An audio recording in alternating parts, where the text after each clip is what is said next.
வாத்தியார் வகுப்பறைக்குள் நுழைந்தார். மேஜை மீது இருந்த கண்ணாடி டம்ளரை எடுத்து மாணவர்களுக்கு முன் தூக்கி காட்டினார். இது எவ்வளவு வெயிட் இருக்கும் என்று கேட்டார். மாணவர்கள் 50 கிராம், 100 கிராம் என்று பதில் சொன்னார்கள். வாத்தியார் சிரித்தார். சரியான விடை எனக்கும் தெரியாது, ஆனா கேள்வி அது இல்ல. அவர் டம்ளரை கையில் பிடித்தபடி தொடர்ந்தார். இதை இப்படியே ஒரு நிமிஷம் பிடிச்சிருக்கேன்னா ஒன்றுமே ஆகாது. 1 மணி நேரம் பிடிச்சிருக்கேன்னா கை வலிக்க ஆரம்பிக்கும். ஒரு நாள் முழுக்க இப்படியே வச்சிருந்தேன்னா கை மரத்துடும். மாணவர்கள் ஆச்சரியமாக பார்த்தனர். இந்த டம்ளரோட வெயிட் கூடுதலாகுதா என அவர் கேட்டார். இல்லை சார் என்று மாணவர்கள் பதிலளித்தனர்.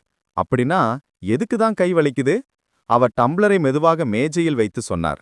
பிரச்சனையும் இதே மாதிரிதான். அதை ஒரு நிமிஷம் நினைச்சீங்கன்னா பரவாயில்ல, 1 மணி நேரம் நினைச்சீங்கன்னா மனசு வலிக்க ஆரம்பிக்கும். ஒரு நாள் முழுக்க தாங்கிக்கிட்டு இருந்தீங்கன்னா மூளைதான் மறத்துடும். அதனால பிரச்சனை வந்த உடனே அதை ஓரமா வச்சுட்டு சின்ன பிரேக் எடுத்துடணும். அப்போதானே தீர்வு தெளிவா தெரியும். முடிவில் அவர் சிரித்து சொன்னார், கிளாஸ கீழே வச்சத மாதிரி பிரச்சனைகளை மனசிலிருந்து கீழே வைக்க கற்றுக்கோங்க. அதுதான் சரியான தீர்வு. தேங்க் யூ ஃபார் வாட்சிங். இது பிடித்திருந்தால் லைக், ஷேர் அண்ட் கமெண்ட் செய்யுங்கள். இன்னும் அழகான கதைகளுக்கு எங்கள் சேனல் ஹாப்பி ஸ்டோரிஸ் ஹப் ஐ சப்ஸ்கிரைப் செய்யவும்.